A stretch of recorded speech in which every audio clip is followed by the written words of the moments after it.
This is the EMW Noise Station. It contains a series of different colors of noise, including a couple shimmers for creating metallic sounds, and also a series of filters. The top group is basically to shape white noise into different colors of noise, although of course you can patch anything through them, and it has a pair of general purpose equalizers. And frankly, modular synths don't have enough equalizers in them, so I think this is an overlooked feature.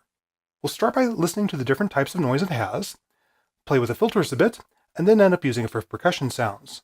As you probably know by now, white noise has this very bright sound because it has equal energy for every 100 or 1000 hertz of frequency bands.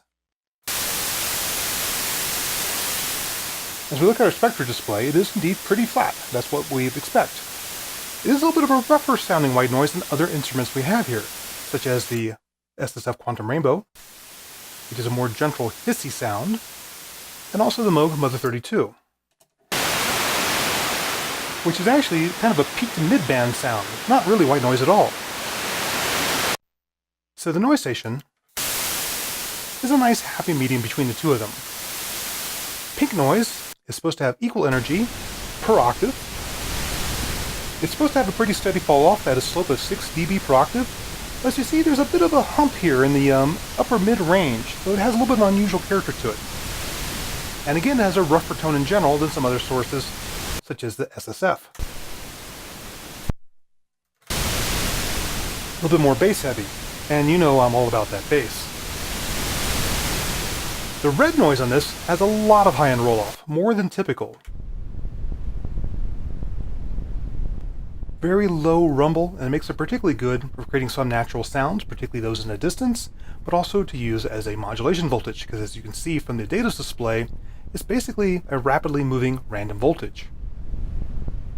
Now we get into some unusual colors of noise, yellow and silver. These are specially equalized noises. Yellow has quite a resonant peak there, around, let's see, about 7K or so. This makes it a much hissier type of sound, more like a blue or a purple noise, but with a resonance character that might make it good for percussion. And then silver is another type of filtered noise. It's a bit flat in the high frequencies and then rolls off. So again, better for your higher content sounds, snares, hi-hats, etc., or to create a little bit of hiss or breath noise on top of the sound. Now particularly fun are the two shimmers. They're collections of square waves to create unusual atonal clusters.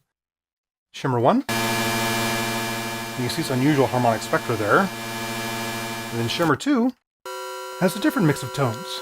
These don't sound like much sustained, but once you envelope them, you can use them for cowbell or hi-hat or other metallic type sounds.